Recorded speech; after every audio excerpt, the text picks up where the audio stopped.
ప్రతీకారం అనేది ఒకటి ఎక్కువైపోయింది. ఓకే. తెలుగుదేశం వాళ్ళు అంటే ప్రతీకారం, లేకపోతే ఒక కులం అంటే ప్రతీకారం, వాడు మన సరిగ్గా ఇది చేయట్లేదంటే వాడి మీద ప్రతీకారం, ఆఫీసర్లు ఎదురంటే వాళ్ళ మీద ప్రతీకారం. ఇలా ఈ ప్రతీకార ముఖ్యమంత్రిగా ఉన్న అతను ఎలా సాధిస్తాడు? ఆయన చెప్పిన మాటలకి నువ్వు చేసేదానికి సంబంధం లేదే అనుకున్నాం. ఈ 5 సంవత్సరాల్లో అందరూ కూడా చాలా విసికి వేసారి ఏం చేయాలో తెలియని పరిస్థితిలో ఉన్నారు. ఇది ఉన్నప్పుడు మన ఎలక్షన్లు జరుగుతుంటే మేమందరం కూడా అనుకున్నాం ఈసారి డెఫినెట్గా తెలుగుదేశం గెలుస్తుంది అనుకున్నారు సార్ ముందే? అనుకున్నాం. అంటే సార్ యాక్చువల్గా జగన్ గారి విషయం వచ్చినప్పటికి 2024 మొన్న ఎలక్షన్కి వచ్చినప్పటికీ ఆయన సంక్షేమ పథకాలు చాలా ఎక్కువ చేశారు, జనాల్లో బాగా ఇది ఉంది, జనాల్లో మళ్ళీ జగన్ గారినే గెలిపించాలనే ఒక ఐడియాలజీ వచ్చిందని చెప్పి చాలామంది రాజకీయ విశ్లేషకులు కావచ్చు, అంటే ఆ నాయకులు వైసీపీ నాయకులు కూడా దాన్నే బలంగా నమ్మారు. అలాగే విశ్లేషకులు కూడా అలాగే చెప్పేవారు, ఎలాగైనా జగన్ గెలవబోతున్నారు ఎందుకంటే సంక్షేమం ఆయన గెలిపిస్తుందని.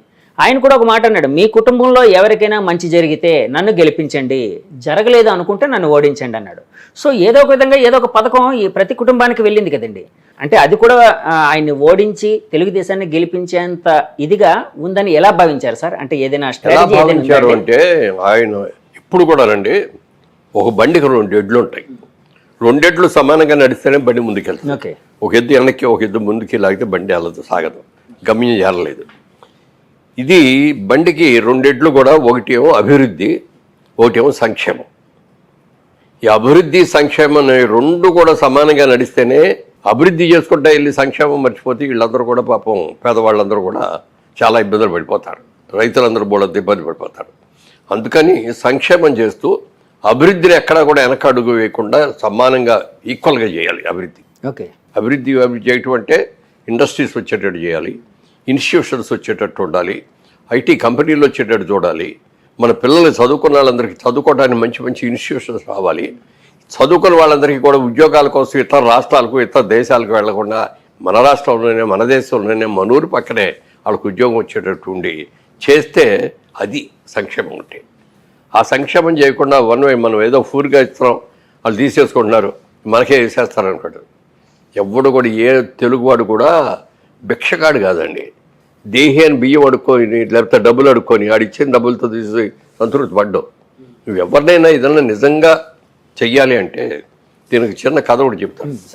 ఓ రాజుగారు ఇట్లాగే మంచి పేరు తెచ్చుకోవాలి అని చెప్పి మంత్రి గారిని పిలిచి మొత్తం రేపటి నుంచి మొత్తం చేపలన్నీ కూడా పట్టేసేసి ప్రతి ఇంటికి చేపలు సప్లై చేయండి ఫ్రీగా.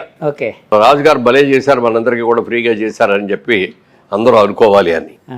అప్పుడు మంత్రి గారు అన్నారంట, ఏమంటే అట్లా ఉచితంగా ఇస్తే అంత పెద్ద కరెక్ట్ కాదేమనంటే, లేదు మీకు తెలియదు నేను చెప్తున్నా కదా, ఫ్రీగా ఇచ్చాడు అన్నాడు. ఫ్రీగా ఇవ్వటం మొదలుపెట్టాడు.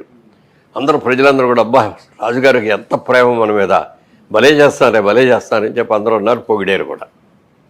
ఓ సందర్భం ఏదో వచ్చి ప్రాబ్లం వచ్చి ఓ 10 రోజులు ఇవ్వలేకపోయాడు. ఇదే ప్రజలు మొన్న పొగిడిన ప్రజలే ఈ నాయకుడికి ఈ రాజుగారికి ఏం తెగులు వచ్చింది, చేపలు లేకపోతే మనం ఎంతో ఎట్లా బతుకుతాం, మనం ఎలా కూర తింటాం, ఎలా ఉంటాం అనుకుంటున్నాడు అని చెప్పి వాళ్ళే తిట్టం మొదలెట్టారు.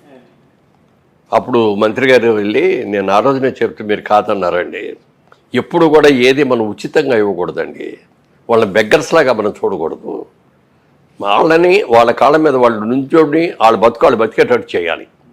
మీరు చేపలు ఇస్తానన్నారే, పేదవాళ్ళందరూ అడిగిన వాళ్ళందరికీ వలలు ఇవ్వండి, ఈ వలలతో వాళ్ళు చేపలు పట్టుకొని నేర్పిద్దాం, చేస్తే వాళ్ళే చేసుకుంటారు, వాళ్ళే చేపలు పట్టుకుంటారు, కొన్ని వాళ్ళు తింటారు, కొన్ని ఏమో మార్కెట్కి ఇచ్చి అమ్ముతారు, వాళ్ళ కాళ్ళ మీద వాళ్ళు ఉంటారు. మా రాజుగారు మాకు వలలు ఇచ్చారు, ఆయన పుణ్యం అంతా మేము ఇన్ని చేపలు పట్టుకొని మా కాళ్ళ మీద మేము నిలబడ్డామని చెయ్యాల్సింది అది. అలాంటివి చేస్తే ఎవరు కూడా ఇదొడదు. ఎవరన్నా వచ్చి అడిగారు, నా ట్రస్ట్ గురించి చెప్తాను, దీని గురించి కూడా అప్పుడు కూడా నేను అనుకున్నది ఇది, ఊరికినే డబ్బులు ఇవ్వటం కాదు, మనం వాళ్ళ కాళ్ళ మీద వాళ్ళు నిలబడేటట్టు చేయాలి. అంటే స్టూడెంట్స్ని ఒక వర్గం, అది ఏంటి అనేది డీటెయిల్స్ తర్వాత చెప్తాను. పెద్ద చదువులు చదవలేకపోతారు పేద విద్యార్థులు, అలాంటి వాళ్ళకి మనం సహకారం చేస్తే వాడి కాళ్ళ మీద వాడు నిలబడటమే కాకుండా ఆ కుటుంబాన్ని, వాళ్ళ వెంట పిల్లల్ని అందరినీ కూడా పైకి తీసుకొస్తాడు. అది చెయ్యాలి మనం అని చెప్పి నేను ఆ విధంగా వెళ్ళాను. ట్రస్ట్, ఎడ్యుకేషన్ ట్రస్ట్ పెట్టుకొని ఇది చేశాను. అలా ఒక మంచి కార్యక్రమాలు చేయాలి, యాక్టర్స్ ఇన్వైట్ చేయాలి. ఉన్న కంపెనీలు కూడా పోగబెట్టి పంపించాడు. ఎన్ని కంపెనీలు పోయినాయి, వెనక్కి ఎన్ని ఐటీ కంపెనీలు పోయినాయి. ఆల్రెడీ అక్కడే ఉన్నటువంటి అమర్రాజా బ్యాటరీస్, అది వాళ్ళు అమెరికా నుంచి వాళ్ళు ఇండియాకి రావాలని ఇక్కడికి వచ్చి ఇండస్ట్రీ పెట్టుకోవాలని అనుకొని వాళ్ళకి తిరుపతి దగ్గరలో వాళ్ళకున్న పొలాల్లో వాళ్ళు ఇంకా కావాల్సిన కొనుక్కొని వాళ్ళు చేశారు అక్కడ. గల్లా జయదేవ్ గారు వాళ్ళు. కానీ అది చాలా అద్భుతంగా డెవలప్ చేశారు. దాంట్లోనే క్యాంపస్లోనే స్కూల్స్ పెట్టారు, మరి అన్నీ చాలా పెట్టారు. ఆ చైర్మన్ గారు కూడా క్యాంపస్లోనే ఉంటారు. అక్కడే ఉండేవారు సార్. గల్లా అరుణ్ గారి హస్బెండ్ అండి. అవును, వాళ్ళందరూ కూడా అక్కడే ఉండేవారు. ఓకే. అలాంటిది అంత అద్భుతం చేసి ఆ ఏరియా వాళ్ళందరికీ అన్ని ఉద్యోగాలు ఇచ్చి, ఇది ఎడ్యుకేటెడ్ వాళ్ళకి ఉద్యోగాలే కాకుండా కొంతమంది ఆడపిల్లలకి 10th వరకు చదువుకున్న ఆడపిల్లలు కూడా బోళ్ళని ఉద్యోగాలు ఇచ్చారు. ఆడపిల్లలు పెళ్లిగాని ఆడపిల్లలు ఒంటరిగా రాలేరని చెప్పి అక్కడే హాస్టల్ కట్టారు దాంట్లో. అలా చేసి ఎంత చేసి అంత బాగా చేస్తా అంటే ఆ కంపెనీ మేము వారితో వియో అందిన తర్వాత వెళ్ళి చూసాం వాళ్ళ కంపెనీలన్నీ ఎంత అద్భుతంగా ఉన్నాయంటే లోపల ఎక్కడ కూడా మన సొంత ఇంట్లో కూడా ఉండనంత నీట్గా ఉంది. ఎంత బాగా మెయింటైన్ చేస్తారండి, ఎలా మెయింటైన్ చేస్తారంటే అది చిన్న చిరులో పెరిగాడు. వాళ్ళతో బంధుత్వం ఉందండి? ఉంది. ఓకే, వియ్యం అన్నారు కదా. అంటే మా తమ్ముడు కిషోర్ గారు ఉన్నారు. కిషోర్ గారు అమ్మాయిని అమరరాజా బ్యాటరీస్ వాళ్ళ రమ్మగారని, డాక్టర్ రమ అని ఆవిడ హస్బెండ్ ఇద్దరు కూడా డాక్టర్స్ అమెరికాలో. వాళ్ళు కూడా ఇక్కడికి వచ్చి తిరుపతిలో అమరా బ్యాటరీస్ అని అమరా హాస్పిటల్స్, అమరా హాస్పిటల్ చాలా పెద్ద హాస్పిటల్ కట్టారు. ఇక్కడ మనకున్న పెద్ద పెద్ద హాస్పిటల్స్ ధీటుగా కట్టారు. 8 అంతస్తులో 10 అంతస్తులో కట్టి పెద్ద హాస్పిటల్ కట్టారు ఎయిర్పోర్ట్ పక్కనే. ఇక అన్ని ఈ పెట్టి చాలా బాగా చేశారు. ఇప్పుడు వాళ్ళ అబ్బాయికి మా తమ్ముడు కూతుర్ని ఇచ్చాం. అతను ఇప్పుడు అమరరాజాలో one of the director. So ఆ బంధుత్వంతో ఒకసారి అక్కడికి వెళ్ళిన తర్వాత చూసిన తర్వాత వాళ్ళకి ఎలా పొగబెట్టాలా అని వాళ్ళకి పొగబెట్టి, మీ దాంట్లో అన్నీ కూడా సరిగ్గా లేవు, లోపలంతా పొల్యూషన్ విపరీతంగా ఉంది, దీని మూలంగా ఇది అవుతుంది, అందుకని వాళ్ళకి కరెంట్ కట్ చేశాడు, పవర్ కట్ చేశాడు, ఏదో జనరేటర్ మీద మేనేజ్ చేసి ఏదో చేశాడు. అలాంటి వాళ్ళు చేయగానే వాళ్ళకు కూడా మనసు విరిగిపోయి, ఈ రాజకీయాల్లో మనం ఉండటం మూలంగా కదా ఇది వచ్చిందని ఆయన రాజకీయాల నుంచి కూడా గల్లా జయదేవ్ గారు కూడా బయటకు వెళ్ళిపోయి. సార్ ఆయన యాక్చువల్గా వీళ్ళు వైసీపీ వాళ్ళు ఆ టైంలోని పొలిటికల్ ఎనిమిటీతోని వీళ్ళు ఇలా చేస్తున్నారు, మమ్మల్ని వేధిస్తున్నారని చెప్పి జయదేవ్ గారు తెలుగుదేశం నాయకులు ఆరోపించినప్పుడు, లేదు అందులో ఏదో లొసుగులు ఉన్నాయి, దానికి సంబంధించి మేము చేస్తున్నాం, మేము ఎప్పుడు ఎవరిని వేధించాం, మాకు ఇక్కడ ఉండడం వీళ్ళు ముఖ్యం అన్నట్టు కొంచెం మాట్లాడారండి వైసీపీ నాయకులు. క్లియర్గా పొలిటికల్ ఎనిమిటీతోనే చేశారా సార్ ఇది? మీరు అలాగే భావిస్తున్నారా? అంటే ఇదంతా జరిగిందంతా పొలిటికల్ రివెంజ్ కోసమనే చేసినట్టు భావిస్తున్నారా?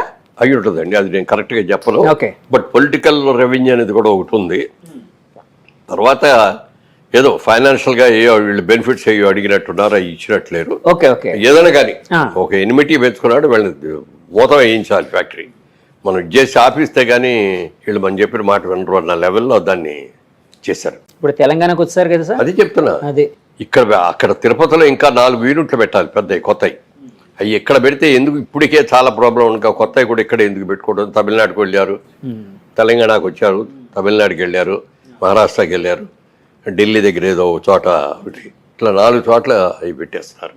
ఇవన్నీ అక్కడ ఉండాల్సినే కదా.